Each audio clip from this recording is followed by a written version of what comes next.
Hey everyone, welcome to Thursday. We had to do a little bit of adapting and overcoming today. We got new guidance from the SBA that just came down, so we were still going to be talking about Main Street Lending Program and PPP, but I think we've got a little bit more urgency in dealing with the interim final ruling and guidance, which I think that's pretty funny, interim final. So maybe that means there's going to be more. I'm still cordoned off in an upstairs bedroom, trying to be away from the 2, 4, and 7-year-old screaming children. And Adam is in his car in Oklahoma, and Jack is in his virtual background. So, Adam, you want to give us a quick overview of the interim final guidance?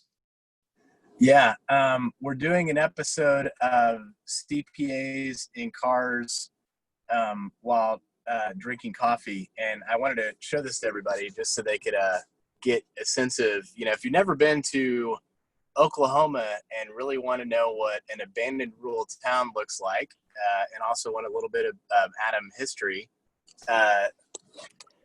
This is my old elementary school in Blackwell, Oklahoma, currently abandoned and with broken windows, but no money to actually tear the place down. So, anywho, I did not drive around and park in front of the tornado shelter because that would have been pretty fun to look at as well. Anyway, so with the interim final rules, I think a lot of times I've been accused of not being able to admit that I'm wrong, and I'm happy to say those people are full of crap because I'm about to admit that I was wrong, or at least was wrong in some speculation that we made. So, the couple things that came out in the interim final rule that they did provide some clarification on, first off, it is, 3 times the $15,000 number for the maximum payroll. And their thought behind that was, if you had the FTE count because you kept people intact, you would have spent the money anyway at the $15,000 number. But since you were low, since you weren't able to hit the FTE count because you had some sort of qualifying exception, remember you got to have that, then we're going to allow you to spend more money on the people that you have retained. So, you can spend the $45,000 number, but it's got to be associated, or maybe it's 46, Jack. I'm sure we'll have the math at some point, but you can spend $45,000 per employee, but it has to be because you met one of the qualifying exceptions under the FT count. So that was the first thing that I was wrong on. The second thing that I was wrong on was, we thought, we laughed and poo-pooed the thought that there would ever be an EZ form, but they did create an EZ form. And what's interesting is that EZ form appears to have no limitations on it in terms of loan size. It's simply meant for people that otherwise didn't have any qualifying exceptions or calculations they needed to support in terms of FT reduction or beyond 75% salary reduction. So, that was the second thing that we were wrong on, or I was wrong on. In terms of, what did they clarify besides $46,000? Only the other thing they clarified was this whole, Maginot line at, that was my World War II reference. You're supposed to laugh at that, Jack. This whole line in the sand at 60% on payroll costs, that's still a ratio type calculation such that if you don't quite get to 60%, then it's reduced proportionally the same way that it was going to be reduced at the 75% standpoint. And the one thing they didn't do us any justice with was to say, is it up to 24 weeks? Or is it 8 weeks? Because the way the the way the instruction forms read right now is that if you opt for the 8-week period, it's this number. If you opt for the 24-week period, it's this number. But there's nothing in between on there. So hopefully something will come out in terms of an all or nothing either it is all or nothing with respect to 24 weeks or 8 weeks, or it's you got a range you can deal with. I don't know. I see what Jack says, but my gut's leaning that it's probably going to land at all or nothing, because that makes it easier to support any underlying calculations. But we'll see. Okay, so first, I may go park my car somewhere next week if we do this next week, so that way I can have an interesting perspective or find some really cool background and pretend. Yeah. As far as you falling on your sword or falling on our sword on the short form, the easy form, yes, there is. But if you look at them side by side, which I have, it's really just the section, one part of it that's been removed. And it's the section that makes sense. So let me, so who can use the easy form? And it breaks down very easily. It's basically if you are self-employed and have no employees, or did not reduce the salaries or wages of your employees by more than 25% and did not reduce the number or hours of employees, or you experience reductions in business activity as a result of health directives related to COVID-19 and did not reduce the salaries or wages of your employees by more than 25%. So what does that mean? That means that on the long form, that those adjustments for FTEs and salary and wage reductions do not appear on that form anymore. But everything else is pretty much the same. I mean, you could take them and look at them side by side. You know, the both forms are updated to show the 60% number and those kind of things. So, you know, it is in the right direction, but it's not. I would say it's not comparable to what a 1040 EZ versus a 1040 differential is essentially. The magic number, and just two clarifications, which one is that yes, the number for employees has gone up to 46,154, but owners are still at the $20,000 level. So there is still a significant differentiation between employees and owners as far as the seeking compensation for that. And then lastly, that a commentary with respect to the new forms that they wanted to, the senators or Congress wanted to make things, certifications easier and create a suite of online tools and resources to help business owners navigate the forgiveness process, and a well-staffed helpline for PPP borrowers and lenders. I'm saying that sort of jokingly, maybe, because I doubt that, again, capacity issues, I don't know if that's really going to happen or not, but at least that's the intentions, good faith intentions. So I think that's pretty much it on the introductory stuff that I have to share with what has happened over the past 48 hours or so on the forums. Yeah, and on the owner piece, you know, as somebody may end up asking the question, you know, and if you do some Googling out there, you know, what you'll find is that they specifically called out self-employed individuals, meaning that, hey, there's a lot of stuff about, you know, if you had employees, but then you didn't, you could have used the money to just pay yourself as an owner, and then you would have been unjustly enriched, and we don't want that. You know, that's, so therefore, by raising the number to $20,000, whatever it is, you will have reached max forgiveness that you could possibly have under the 2.5 times number under the old 75% calculation. So it's basically, you know, 15,000 whatever divided by 0.75, which was your max forgiveness if you were just the only person employed, takes you $20,000. So totally get that. Absolutely silent on, well, what if I'm the owner of a 100-person company or a 200-person company? It was silent on that. And the only place where you can put owner salaries is on the long form as part of the disclosure around I paid people over $100,000. So they're really, we're just stuck with the $20,000 number. But you know, right now, you know, it is tailored towards self-employed individuals, silent on what to do with anybody else, but it very specifically says put owner salaries here. So All right, a couple better than 20 grand. things. It looks like Adam, you're freezing every once in a while, but it might be because they cut off the Wi-Fi signal when they boarded up the elementary school. So I don't know. Probably. A couple things, housekeeping. So we got about 70 people on here, which is still amazing that we've got that much interest. But it has to do with Adam's travel adventures and jokes. At least that's according to Chris, who gave us a chat. So thank you. And the other thing is, so we're going to try to timestamp this at about 45 minutes if possible, if we can get through the questions. And I think we can, just because Adam has a tour of the elementary school that he has to give.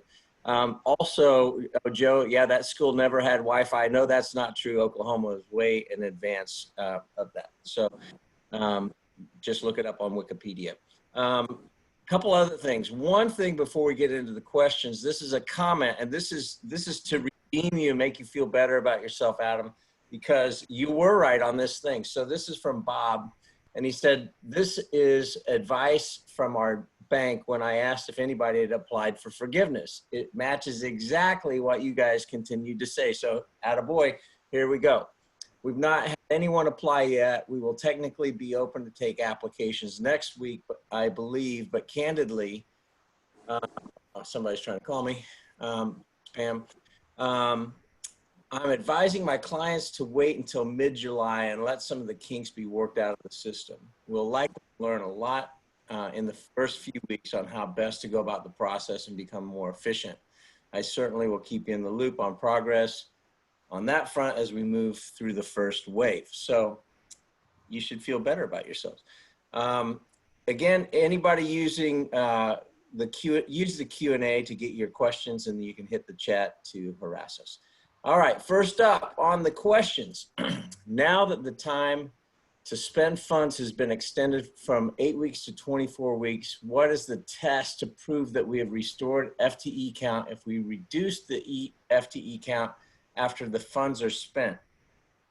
I want to make sure I don't mess up the FTE count qualification, but reduce possibly when we can. Well, that's the whole problem that we need guidance on, is that if you are thinking, hey, I'm going to use the 24 count period, then you're going, because you need that because you couldn't open and you're worried about spending the salary dollars and you want to reduce headcount, you would have blown the money on people. So you'd have to make sure that you meet one of the qualifying exemption tests, which is, I tried to give them their job back, they wouldn't take it, couldn't return due to health reasons, couldn't return due to coronavirus because of otherwise, government imposed stuff, which is, kind of a broader issue. So that's the whole rub, is that, they're basically saying that we acknowledge that you are going to be at a reduced headcount if you take the 24-week route. Therefore, you better make sure that you meet these FTE exemption requirements, because otherwise, you'd be under the reduced headcount reduction. Yeah, and I would say take the revised application, as far as I can tell, has a little more detail, and even though, yes, there's probably more interpretation to come, the language is pretty clear, and it focuses on the covered period, which is not helpful, other than the fact that you have options on the covered period, all the alternative covered period. But it says, if you have not reduced the number of employees or the average paid hours of your employees between January 1, 2020 and the end of the covered period, check here. And this is on Schedule A, which then you have a worksheet to Schedule A. So my suggestion is, at least at this point, just go through the mechanical process of filling out the form with the information that you have and see where you end up. And then, just have that at the ready if there's further guidance one way or another in interpretation. But right now, all we have the ability to do is to go through this worksheet, the schedule and the worksheet, and just fill out the numbers as they require and request. All right, next up is from William. This question is based on EIDL loan language regarding distribution of assets. What's your take on this? Does this restrict Escorts or LLCs from making distributions to partners or bonus payments to employees? You want to take that one, Jack?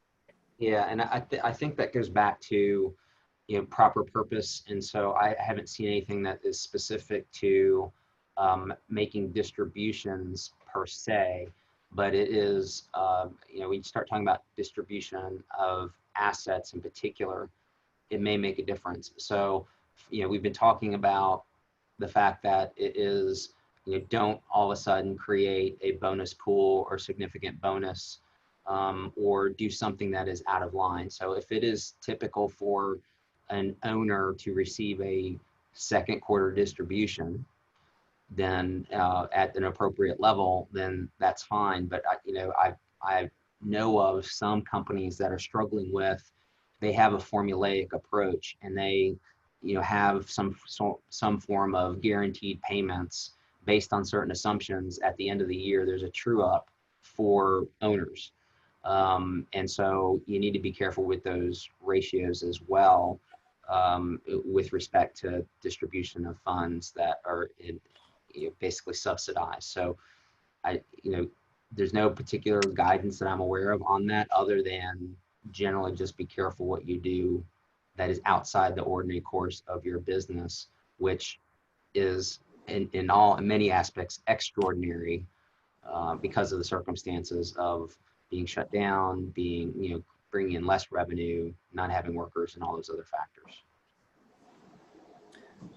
All right, next up is from Twinette. If the owner is also an employee, is there a wage cap?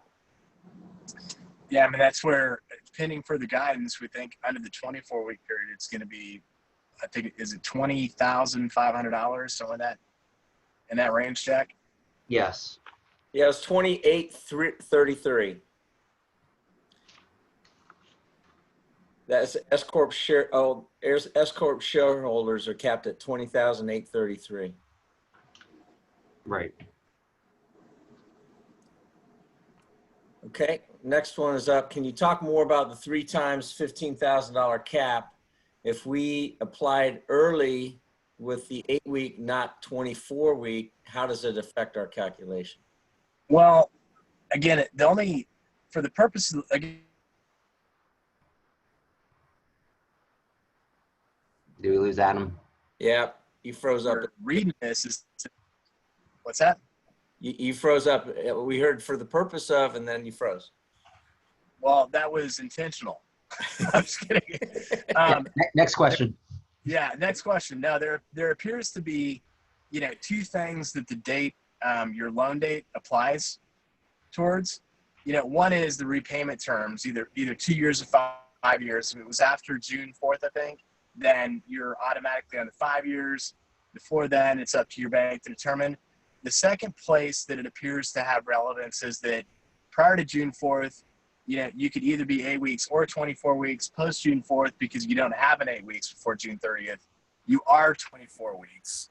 But with respect to this specific question, the assumption here is that if you're using the 20,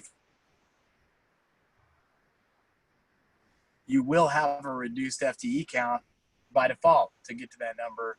Therefore, you better have an exception. You better have qualified for one of the exceptions on why you couldn't.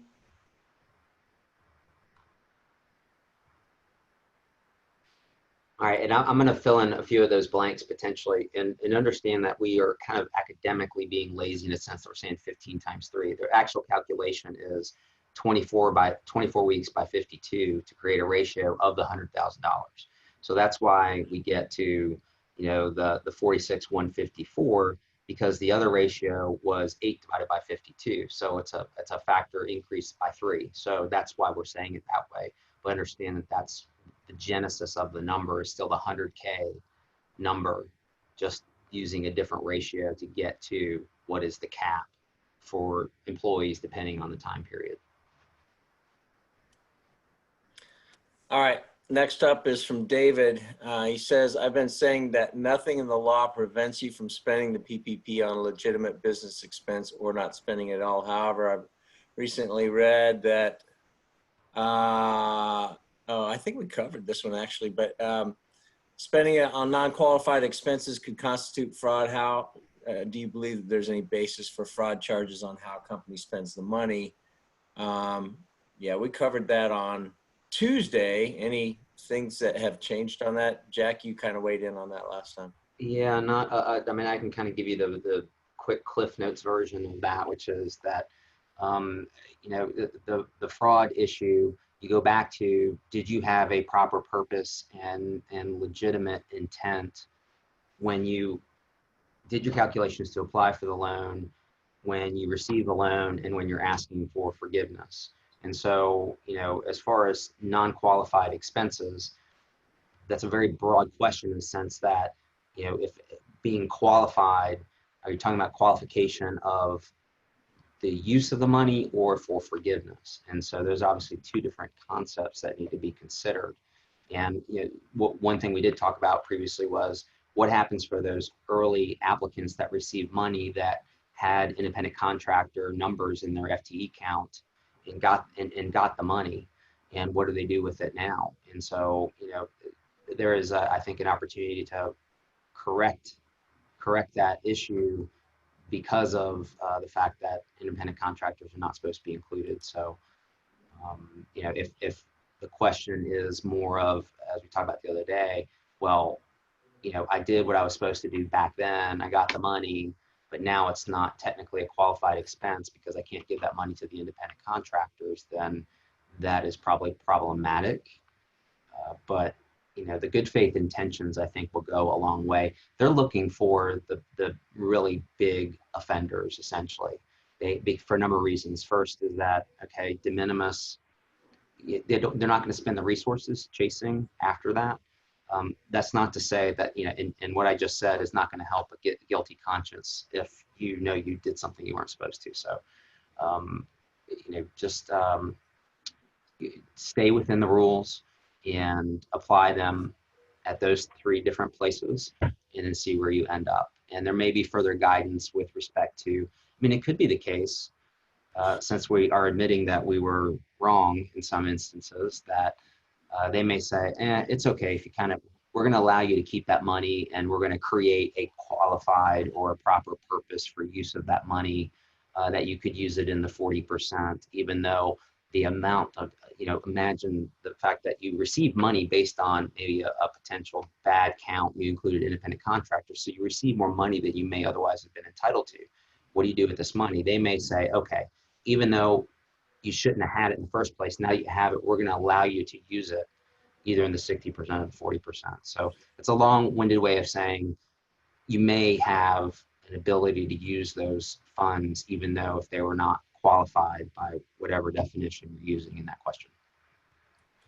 Here's another one from Bob, and he says, is an owner a stockholder in a C Corp? We have 6 shareholders who are also employees and officers. Again, are they owners? Again, you got to assume that they are for the purposes of this test. It very specifically says, you know, there's only one spot to put owners, and I don't think that's subject to interpretation right now. Yeah, I mean, there's, from a legal perspective, we use the term owner. I use it specifically, meaning an equity, a person who owns equity in the business, whether it's an LLC, corporation, or otherwise.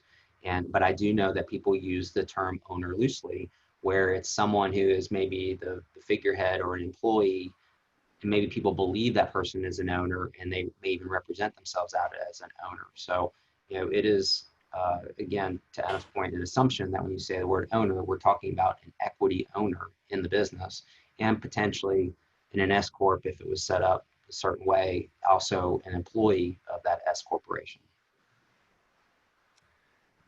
All right, next question is from Joe. Is owner income still capped at the 2019 level for forgiveness calculation?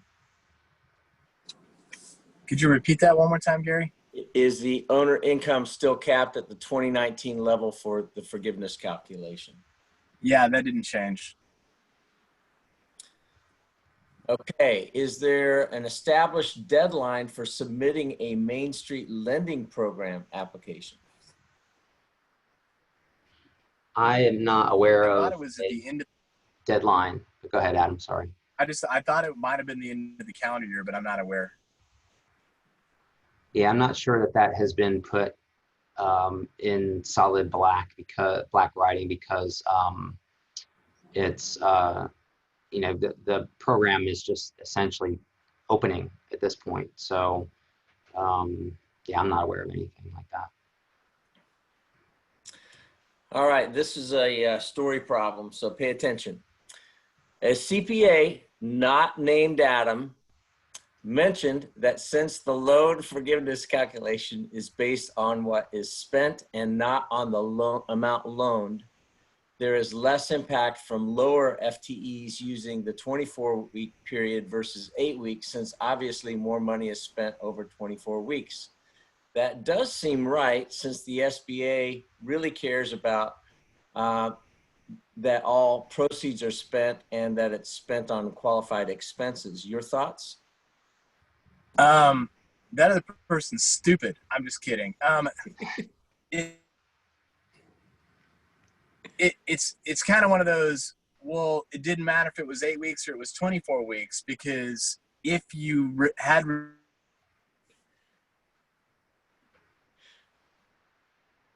You froze, bud. favor to not have to reduce it. So whether it's 8 weeks or it's 24 weeks, to not experience the reduction in the FTE count ratio, you have to meet one of the qualifying exceptions, and the time period doesn't matter. Uh, All right. Anything that you'd add to that, Jack? I would just say the ratios are intended, and sometimes the outcome is not intended, but the intention is that they work together in a sense that with the qualifications and the exceptions, that if you stretch out the period of time, you stretch out the money, then, you know, is there an adjustment in the FTE count that is significant? So again, I would look at, you know, it may be, and I've suggested to clients to do this, which is if you're struggling with the 8 week versus 24 week, do the calculations for both and see where you end up and see what is the more beneficial way for you to roll with it and see what it is. I mean, that's the objective empirical way of seeing what impact there is on your particular business, because we can't hear the three of us tell you which way to go because we just don't have the data, which is better for you. Because in some cases, it will be better for those people to take the 8 week period versus the 24 week period. It just depends on a case by case basis of the business.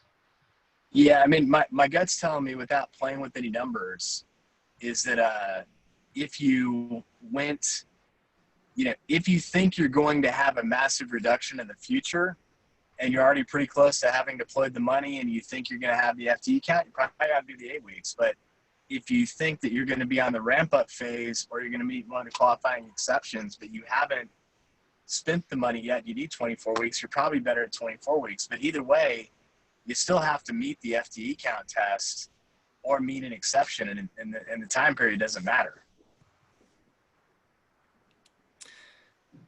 All right, next up is from Mark.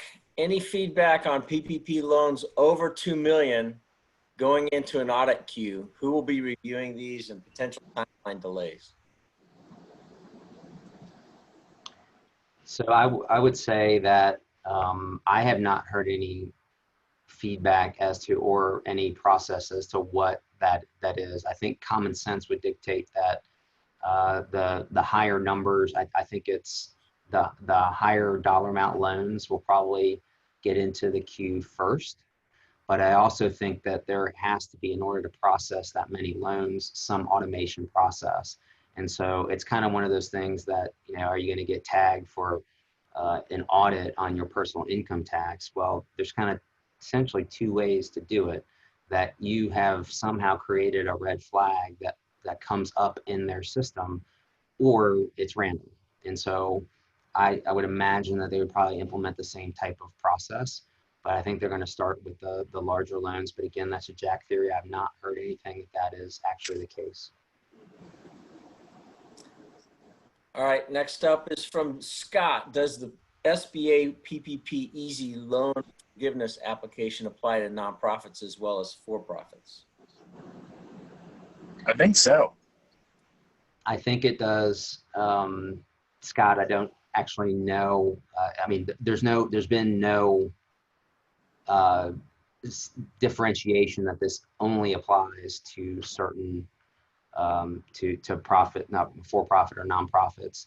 The distinguishing factors are, as I said, kind of at the beginning, which is if you have these certain things and it's really related to, can you put the data in there without having to do all these calculations, because the calculations, the exemptions or the modifications don't apply to you, and you can just run it through. So I don't see that there's a distinction between C3s and for-profit businesses, for example. This next question has to do with back to the ownership question. And the question is that an owner at any particular percentage? My owners are also paid as employees, and they have different percentages of ownership ranging from 10% to 51%. I think in the original application, it was an owner over a certain percentage. Can you comment? Well, confusing two different things. The way we read the forgiveness application is it's all owners, period. In the application, only owners, I think, greater than 20% had to do any sort of certification that, hey, I'm not committing fraud with these funds. Yeah, I think that's right. I don't think that there is a distinction or some de minimis ownership percentage in relation to the forgiveness application. All right. Next up is from Vicky. To follow up on the owner question, if an employee owns 1% of a C Corp, is that person considered an owner for the comp rules in these IFRs? The 1% owner was not listed on the original application since it was under the threshold of ownership in the application. I think that's the same question we just answered. Yeah. All right. Hopefully that answers your question, Vicky. What are the qualifiers, qualified exemptions that Adam is talking about? So, and if I cut out, Jack, please chime in here. They're all spelled out. Okay, I guess I'm up. Application for forgiveness itself, but off the top of my head, it's, you made an offer to the person and they turned you down. They were sick and they couldn't come back. Sorry, they were sick or caring for somebody and they couldn't come back to work. And then the last is you had a disruption that otherwise meant, you tried to fill the position, but you know what? Nobody would take it. And then the last is you just don't need that many employees anymore because your business has been disrupted due to coronavirus. So the problem is that fourth one is really a catch-all bucket that, that's the one that I would be concerned about in terms of trying to, you really would want to have support for if you have a revenue disruption. Why was that? Like, let's trace that back as to why the revenue disruption occurred versus, hey man, I'm just using this as my one-time opportunity to right size. Yeah, and I would say to add on to that, connect the dots. So in the application that I'm looking at, you talk about the safe harbor, and they are specific as to that last point that Adam just said, which is disruption because of guidance or requirements established by the HHS, CDC, OSHA, related to the maintenance of standards for sanitation, social distancing, or any other worker or customer safety requirement.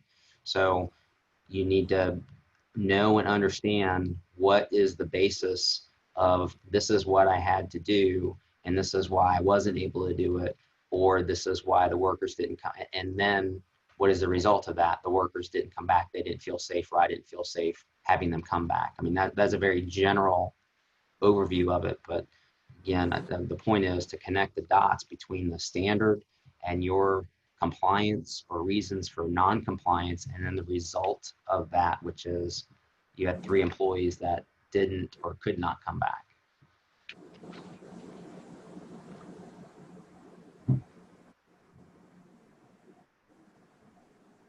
Here's a comment as well as a question. So the first comment is, tell Adam to stop causing himself to lose coverage when he's asked the hard questions. That's very convenient of you, Adam. The question is, if a company pays bonuses during the 24-week covered period, is there a penalty for paying these in one lump sum versus spreading them out over 24 weeks? It really depends on whether or not they got jelly with it. Jack's laughing. I see that. Yeah.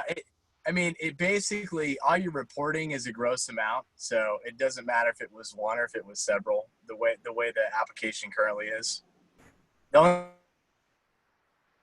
is, knowing that your when the payroll company produces a report for you, knowing that they actually got it right by not unintentionally putting that person into a higher annualized gross than they otherwise would have normally received. But, assuming the payroll company gets it right on the report, then whether it's 1 or whether it's 24, it doesn't matter. All right, great. Next question. Looking at the new application, I'm not seeing where it's being specific on what 8-week period. Can we pick the 8 weeks of dates that make most sense with our pay schedules? Boy, that would be amazing if you could actually do something like that. Nah, it's still like you're either 8 weeks and your covered period, which is loan funding, 56 days afterwards, or date of the first payroll, or your 24 weeks, subject to the same.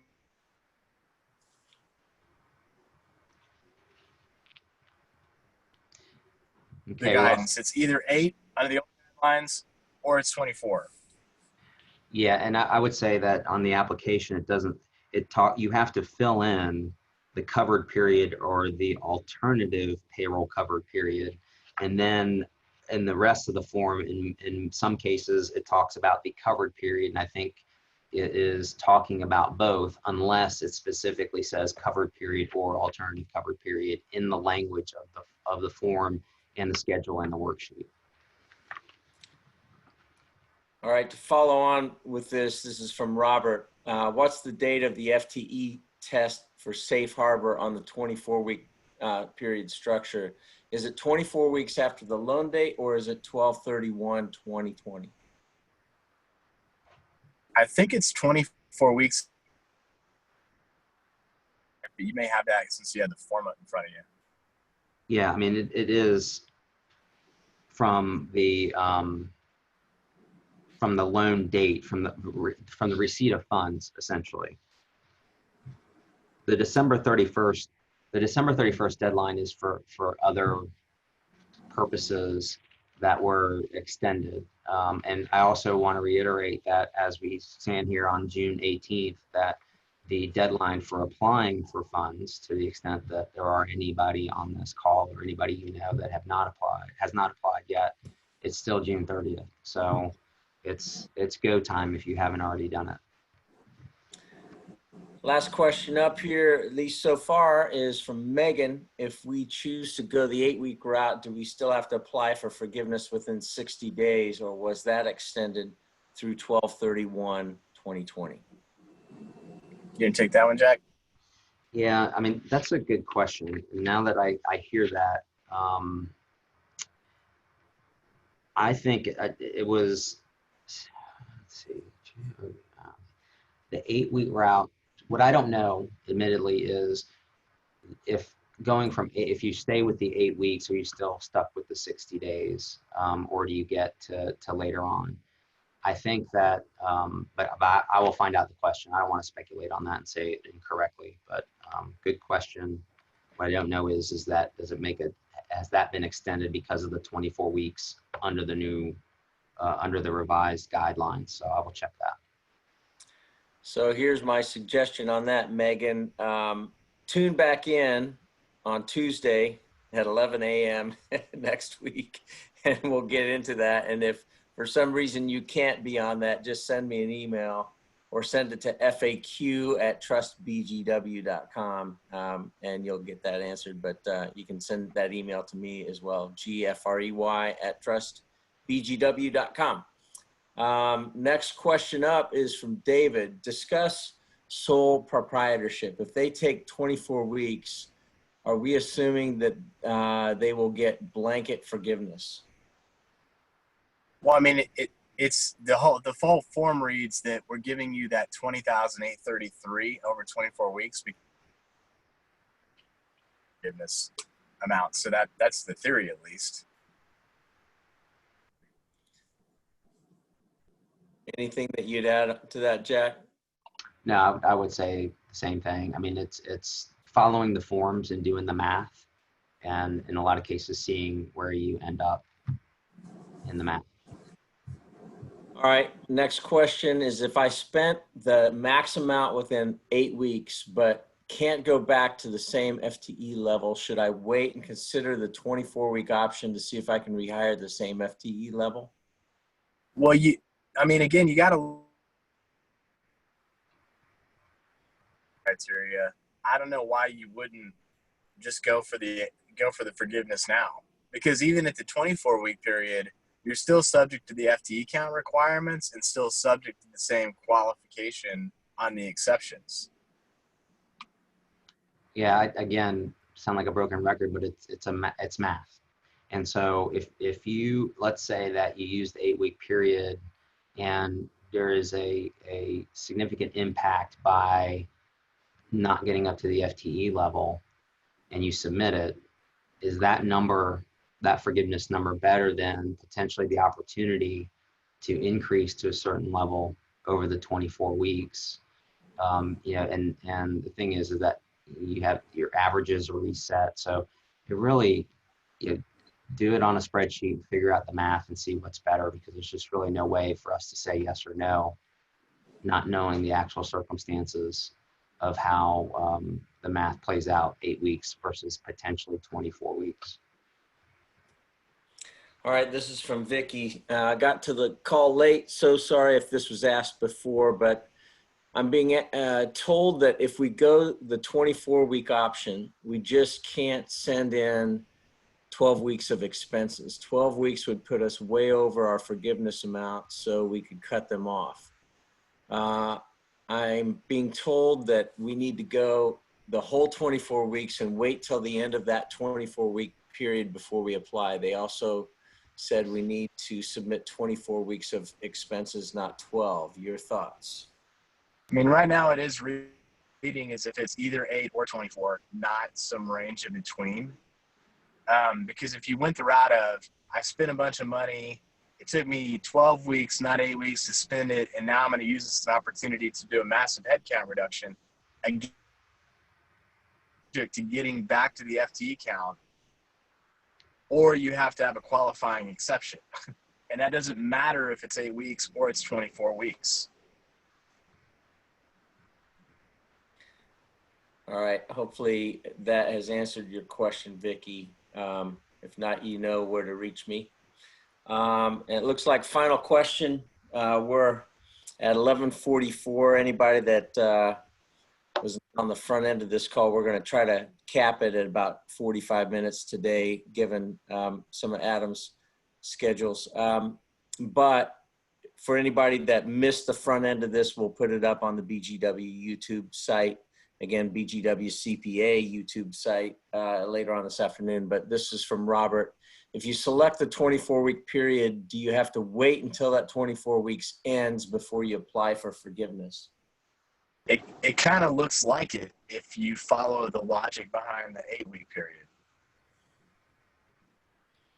Yeah, and I would say if you're already in the 24 week, you may as well wait. I mean, we've seen how the SBA, Treasury, Congress has made changes and tweaks. So, it's open in a lot of aspects as far in clarifications. I mean, we have a lot. We're further along in baby steps than where we were only a few days ago. But I would suggest that unless there's a good reason to, and perhaps you may not be able to, but just logically, why wouldn't you wait until you get closer to the end of the full 24 period?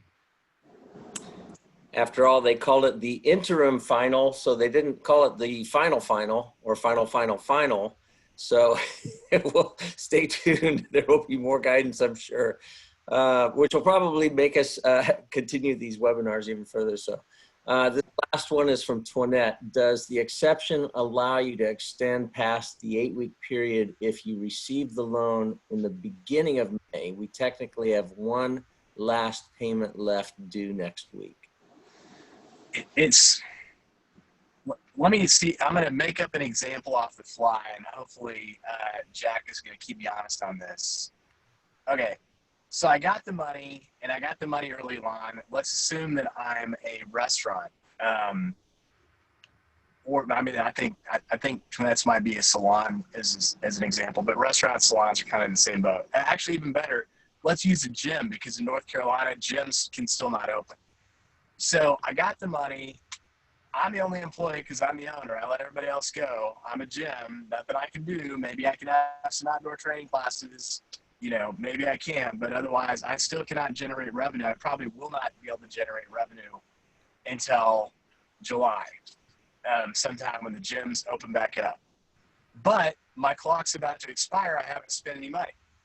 So my best bet in this route is to go the 24-week period, because that's what it's going to take for me to open back up and spend the money. So at the same time, though, before I had 20 employees, but I'm only going to get back to 5 or 6 in steady state, because people are still worried about coming back to the gym, and everybody canceled their memberships, and blah, whatever it is. So in that scenario, even though I have 5 employees, I spent all the money. I'm on the 24-week period. I got the money early, and I went the 24-week period because I wasn't able to spend it in 8 weeks because I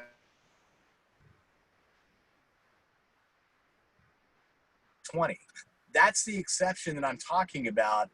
When I keep on saying exception, and Jack says exception, is that I still have to demonstrate why I could not get to 20, and I'm only at 5 at the end of my 24 weeks.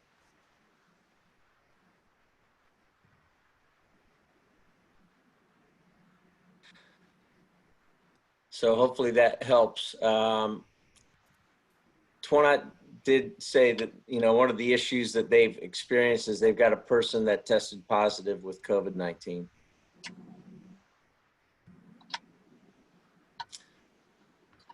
All right, next question. I'm still not clear on one point. On the guidance, it says you have to rehire people by the end of 24 weeks. Does that mean you have to have paid every single FTE their 75% over the whole 24 weeks? If I rehire someone 8 weeks in, is there a reduction in forgiveness? This is not due to a qualified exception. I don't think just lower sales earlier due to COVID. Again, it's no different than in the 8 weeks. It's that if you don't meet the average FTE count, you have to have a qualifying reason why to get the exception. Okay. And this is the final question. I wish I had soundtrack for the final countdown, but I don't. So just think about it. There you go. Hey, thank you. You can find it on I think a Geico commercial or something too. Karen says, we were one of those that applied early and used 2 1099 contractors in the FTE. We will use the funds in total on regular salaries over the 24-week period. How do we account for the FTE count difference? Well, remember, this isn't the best answer because it's a little bit on the shady side, but technically remember that it doesn't really matter what you put on the original application because it's the average FTE count. So you were supposed to go back and do a real calculation since there was confusion on what you put down in the FTE count. So I would do it the right way for the purpose of this calculation and just kind of see what happens, since there was a waiver for, hey, if the bank screwed up the calculation, they screwed up the calculation. Assuming that you meet all other tests. All right, David put a comment here. It says, or you have to attest on 12/31 that you've cured the exceptions. Any thoughts on that? Yeah, it's same thing. And last question before we shut the gate, and this is from Josh. Follow up, but we would have hired everyone by the end, just not over the entire period. Still considered a reduction if we are at full FTE by the end of 24 weeks? Well, that is one of the exceptions, is you got everybody back by the end of the 24 weeks. All right, good. Hopefully that helps. Thank you, everybody. Gosh, we still got through 30 questions in 51 minutes, so we went 6 minutes over. Adam, hopefully the people waiting outside the school for the tour will give you some grace. Thank you for going above and beyond.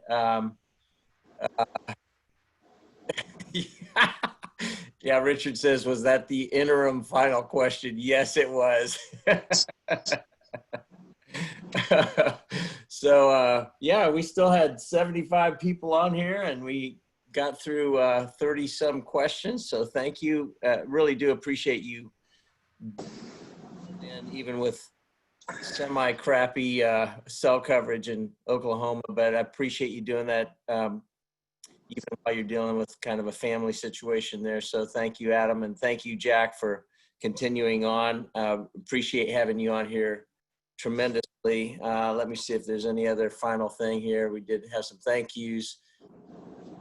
So I appreciate every one of you. Again, please look at the WCPA YouTube channel later on this afternoon. And I think we're going to send out a link to everybody that's on our distribution that has this interim final guidance that just got issued. I think it was yesterday, or we got it yesterday morning.